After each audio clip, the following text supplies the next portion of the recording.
मित्रांनो, बोर्डाची आन्सरशीट कशी लिहावी हा प्रश्न तुम्हाला पडलाय का? त्यासोबतच तुम्ही हे शब्द ऐकले असतील, हॉलोग्राफ स्टिकर असतं, बारकोड असतं. जर तुमच्या शाळेमध्ये प्रिलिम्स एक्झामसाठी अशा पद्धतीने आन्सरशीट वापरली असेल, तर तुम्हाला माहिती असेल की हॉलोग्राफ स्टिकर आपण कसं चिटकवतो किंवा बारकोड आपण कसं चिटकवतो.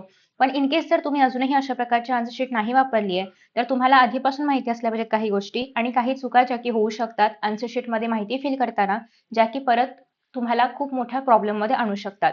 आणि त्यामुळे या काही गोष्टी तुम्हाला माहिती असणं खूप जास्त गरजेचं आहे. Let us see. सगळ्यात पहिल्यांदा अशा प्रकारची साधारणतः तुम्हाला आन्सर शीट मिळते, ज्याच्या फ्रंट पेजवरती काही डिटेल्स भरायचे असतात, जे की अतिशय महत्त्वाचे आहेत.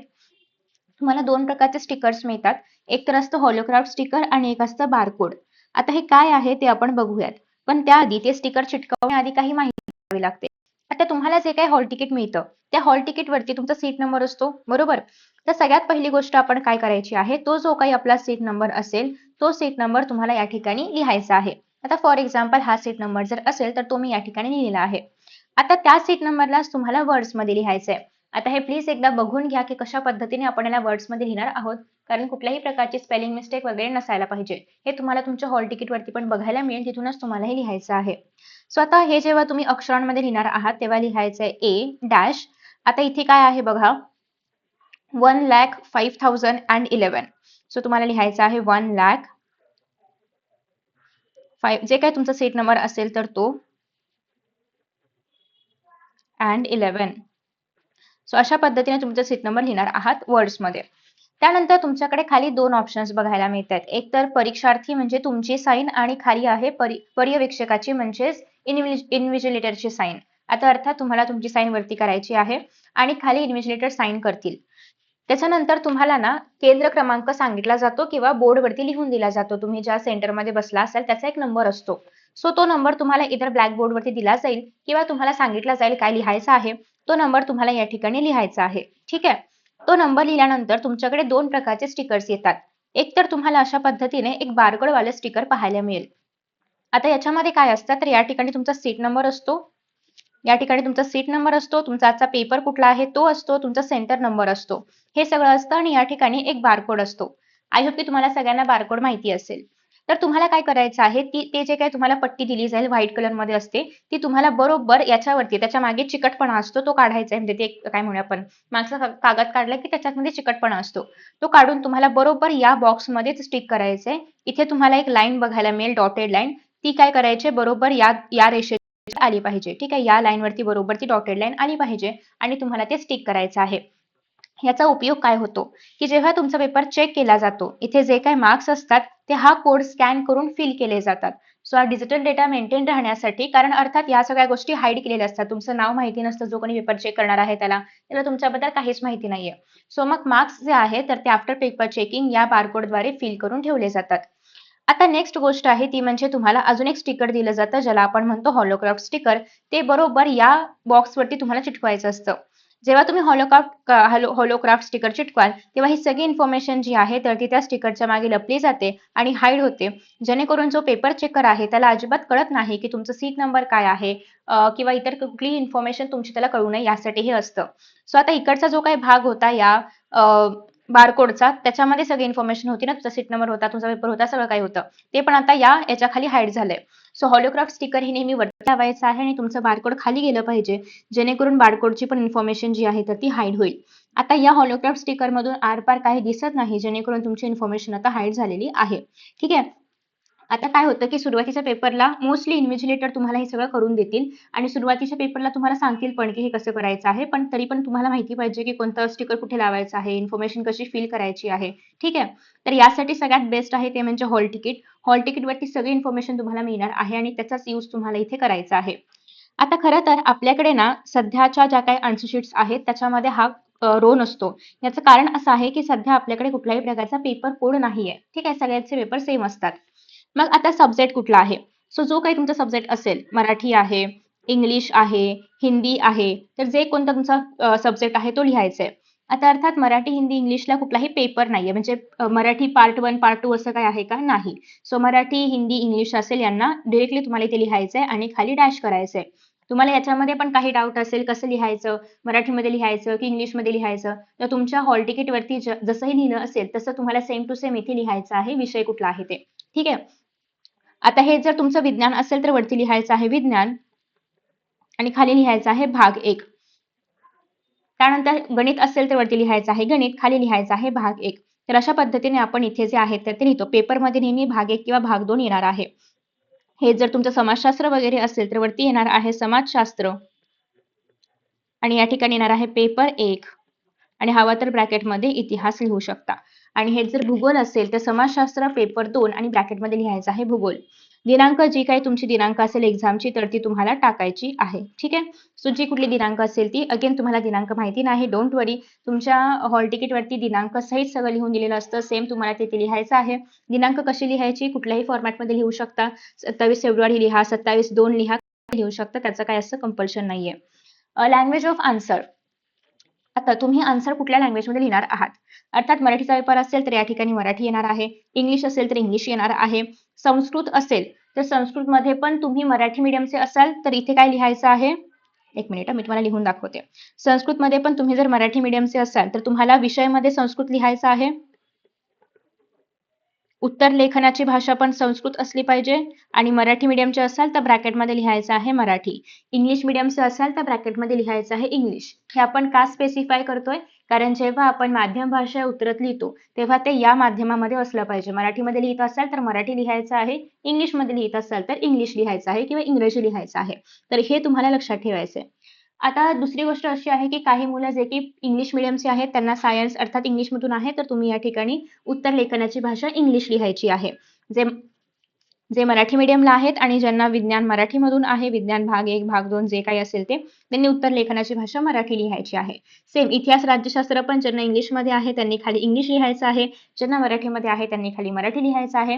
गणित पण इंग्लिशमधून असेल तर उत्तर लेखनाची भाषा इंग्लिश असणार आहे, मराठीमधून असेल तर मराठी असणार आहे. सो आय होप की तुम्हाला बेसिक आयडिया मिळालेली आहे. तुम्ही ज्याही भाषेमध्ये उत्तर लिहिणार आहात ते तुमचं असणार आहे लँग्वेज ऑफ आन्सर. ठीक आहे. सो पेपर सुरू होण्याआधी एवढंच आपल्याला भरायचं आहे, यापेक्षा जास्त नाही भरायचं.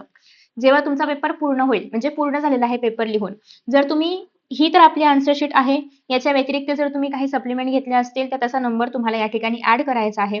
एक सप्लिमेंट घेतली असेल तर एक ऍड करून या ठिकाणी फायनली 2 लिहायचे, 2 घेतले असतील तर फायनली 3 लिहायचं.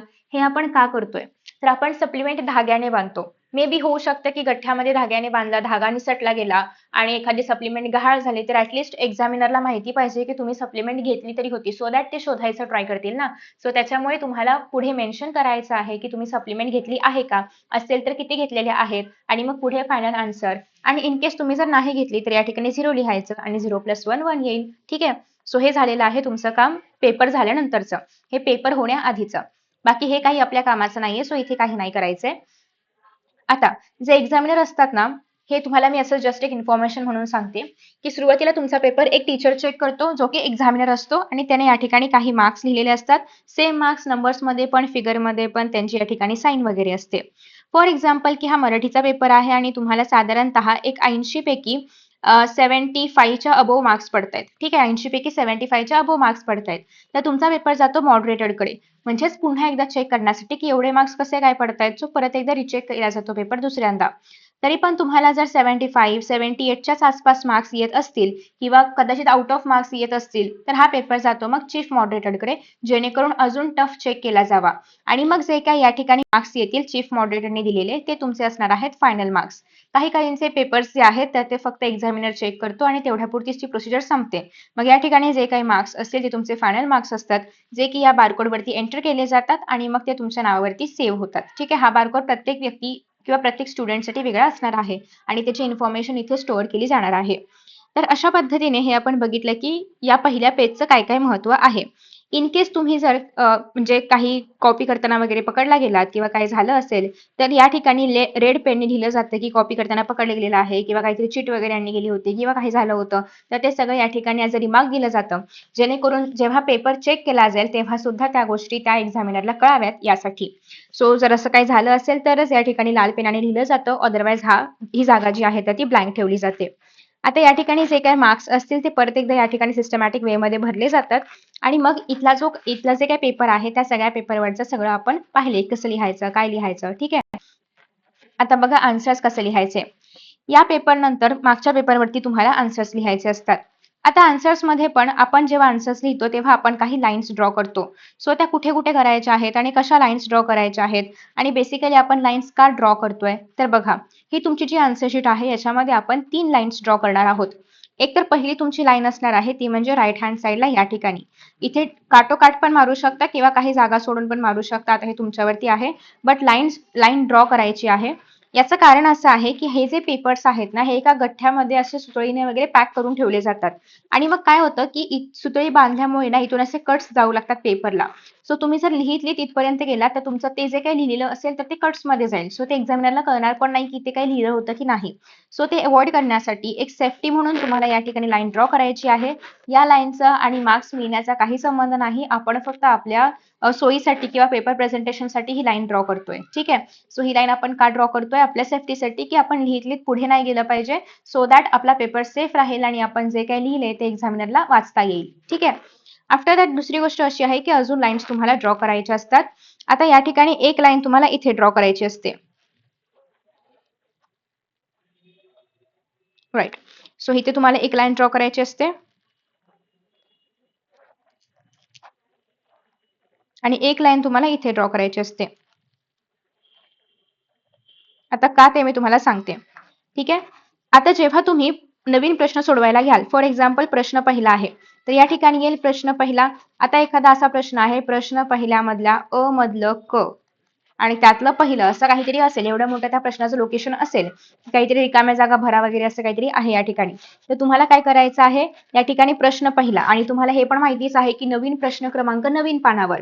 प्रश्न पहिला आहे तर इथे येईल, प्रश्न दुसरा असेल तर दुसऱ्या पानावरती येईल, खालूनच कंटिन्यू नाही करायचा, हे माहिती आहे ना तुम्हाला. सो प्रश्न पहिला असेल तर त्याचा पहिला अंक लिहिला, त्यातला अ इथे लिहायचं, इथे अजिबात लिहायचं नाही कारण इथे एक्झामिनरला मार्क्स द्यायला जागा ठेवलेली असते आपण. हे बरोबर आलं तर ते इथे एक लिहू शकतात. ठीक आहे. सो या ठिकाणी त्या अ मधला जो काही सब क्वेश्चन असेल क तो याच्या आतमध्ये लिहायचा आहे. त्यातलं पहिलं तुम्ही इथे लिहिणार आहात, त्यातलं दुसरं इथे, त्यातलं तिसरं इथे. तर अशा पद्धतीने प्रॉपर सिस्टमॅटिकली सॉल्व्ह करायचंय. यातलाच ब प्रश्न असेल तेव्हा तो इथेच बरोबर ब लिहिला गेला पाहिजे, इथे नाही. ठीक आहे. त्याच्यानंतर यातलाच आ प्रश्न असेल, त्यातलं काहीतरी ड असेल तर तो आ बरोबर या अ च्या खालीच लिहिला गेला पाहिजे आणि त्यातला ड आणि त्यातलं पहिलं. ठीक आहे. आता जेव्हा हा पूर्ण अ आ ई करत पूर्ण प्रश्न संपेल आणि तुमचा जेव्हा सेकंड क्वेश्चन चालू होईल तेव्हा तो याच्या खाली लिहायचा नाही. सेकंड क्वेश्चन किंवा सेकंड क्वेश्चन असं नाही लिहायचं. जेव्हा सेकंड क्वेश्चन चालू होतोय तर तो नवीन पानावर झाला. हा, फर्स्ट मधला अ ब क ड जे पण असेल ते सगळं तुम्ही या ठिकाणी या लाईन मध्ये लिहू शकता. जेव्हा नवीन क्वेश्चन चालू होईल तेव्हा तो नवीन पानावरच चालू झाला पाहिजे. हवा तर प्रत्येक क्वेश्चन नंतर एक लाईन सोडू शकता. जर तुम्हाला संस्कृत असेल, हिंदी असेल आणि मराठी इंग्लिश तर असणारच आहे. त्या केसेसमध्ये ना प्रत्येक विभागाला काही नावं असतात. फॉर एक्झाम्पल विभाग एक असेल गद्यांशवाला किंवा गद्य विभाग आहे, पद्य विभाग आहे किंवा तुम्हाला असेल की निबंधाचा उपयोजित लेखनाचा विभाग आहे, तर त्या विभागाचं नाव इथे लिहायचं आहे. विभाग 1 गद्य, विभाग 2 जे काही असेल ते. हे तुम्हाला शक्य असेल तर शक्यतो लिहा प्रत्येक पानाच्या सुरुवातीला. याचं कारण असं आहे की त्या विभागानुसार मार्क्स असतात ना. मग एक्झामिनर लगेचच या ठिकाणी क्वेश्चन नंबर 1 अ मधल्याला 10 मार्क, ब मधल्याला 20 मार्क असं करत या ठिकाणी देऊ शकतात. आणि अजून प्रश्न पहिला याच पानावरती लिहायचा, प्रश्न दुसरा नवीन पानावरती लिहायचा. याचं कारण पण असं आहे की जेव्हा एक्झामिनरला मार्क्स द्यायचे असतात ना तेव्हा ते या ठिकाणी एकाच प्रश्नाचे मार्क्स इझिली लिहू शकतात. की क्वेश्चन 1 मधला अ ब क ड याचे मार्क्स दिले. जर तुम्ही याच्या खाली सेकंड लिहिलात तर त्यांना या ठिकाणी सेकंडचा अ ब क ड ई परत लिहावा लागेल. सो त्यापेक्षा बेस्ट आहे की एका पानामध्ये जेव्हा तुम्ही सिक्वेन्स फॉलो कराल तेव्हा प्रश्न संपेपर्यंत फॉलो करायचा आहे. एकदा प्रश्न संपला की नवीन पान जे आहे ते सुरू करायचं आहे. सब क्वेश्चनला सेम पेजवरती चालेल, पण जो मेन क्वेश्चन आहे तो मात्र तुम्हाला नवीन पानावरतीच स्टार्ट करायचा आहे. ठीक आहे.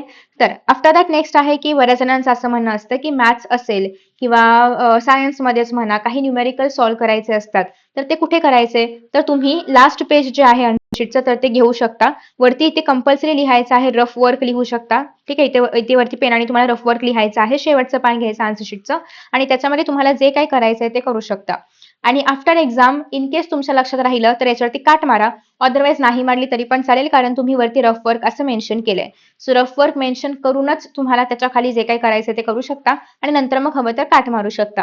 हे तुम्ही सगळ्या पेपरसाठी करू शकता. ज्याही पेपरमध्ये तुम्हाला असं वाटतंय की मला पॉईंट्स काढून ठेवायचे आहेत किंवा काहीतरी लिहून ठेवायचं आहे, ठीक आहे, जे की मला नंतर यूज करायचं आहे त्या उत्तरामध्ये वगैरे, तर हे सगळंच तुम्ही रफ वर्क म्हणून लिहून ठेवू शकता. फक्त एवढंच की वरती रफ वर्क मेन्शन करा पेनाने आणि लिहून झाल्यानंतर जर लक्षात राहिलं तर त्याच्यावरती एक पेनाने काट पण मारा, विच रिप्रेझेंट्स की हे आन्सर नाहीये कशाचं किंवा हे मार्क्सला इव्हॅल्युएट म्हणजे मार्क्स इव्हॅल्युएशनसाठी याचा यूज नाही करायचा आहे. ठीक आहे, सो तुम्ही नंतर त्याला काट मारणार आहात.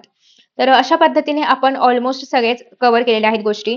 दुसरं असं आहे की जेव्हा तुम्हाला एखादी वेब डायग्राम दिली जाते, सेम तुम्हाला ती या ठिकाणी ड्रॉ करायची आहे, मग त्याच्यामध्ये आन्सर्स लिहायचे आहेत आणि मग तुमचं ते उत्तर जे आहे तर ते कम्प्लीट होतं. ठीक आहे. सो आफ्टर दॅट नेक्स्ट आहे, तुम्हाला एखादा निबंध वगैरे लिहायचा असेल तर निबंधाचं टायटल तुम्हाला इथे वरती द्यावं लागणार आहे. जाहिरात लेखन करायचं असेल तर फुल एक असा बॉक्स ड्रॉ करून त्याच्यामध्ये जाहिरात लेखन करायचं आहे किंवा अशाच पद्धतीने इतर जे आहे मॅथ्स वगैरे असेल तर मॅथ्सची डायग्राम ड्रॉ करायची आहे, सायन्सची डायग्राम ड्रॉ करायची आहे. सो हा पेपर तुम्ही जेवढा प्रेझेंटेबल बनवू शकाल तेवढं तुम्हाला करायचं आहे. आता लाईन्स कुठे ड्रॉ करायचं आणि काय कुठे करायचं हे मी तुम्हाला ऑलरेडी सांगितलेलं आहे. याच्या व्यतिरिक्त कुठल्याही लाईन्स मारायची गरज नाहीये. हे तुम्ही फुल आन्सर शीट मध्ये करू शकता. तुम्ही म्हणाल याला वेळ किती लागेल, तर बेसिकली तुम्हाला ही आन्सर शीट 20 मिनिटं आधी दिली जाते हातामध्ये, जेणेकरून तुम्ही या सगळ्या गोष्टी फील करू शकाल आणि हे सगळं जे डेकोरेशनचं पार्ट आहे तर ते करू शकाल. त्यामुळे तुमचा जो काही ऍक्च्युअल एक्झामचा वेळ आहे तो याच्यामध्ये तसंही मोडतच नाहीये. हे तुम्हाला आधीच आन्सर शीट दिली जाते. सो त्याच्यामुळे जेवढा वेळ तुमच्या हातामध्ये आहे तेवढे लाईन्स ड्रॉ करण्याचा प्रयत्न करा. अर्थात याने मार्क्समध्ये काही फरक पडणार नसला तरी पण एक इम्प्रेशन पाडण्यासाठी किंवा एक चांगला पेपर दाखवण्यासाठी आणि मग अपॅरेंटली चांगले मार्क्स मिळण्यासाठी पण तुम्हाला हे प्रेझेंटेशन करणं खूप जास्त गरजेचं आहे. ठीक आहे. सो आय होप की तुम्हाला हा व्हिडिओ आवडला असेल आणि बेसिक आयडिया मिळालेली आहे की आपण एक्झाममध्ये कशा पद्धतीने पेपर लिहू शकतो किंवा पेपरचं पहिलं पान कसं फिल करू शकतो वगैरे. आय होप की तुम्हाला हा व्हिडिओ आवडला असेल. Thank you so much for watching and see you in the next session. Bye bye.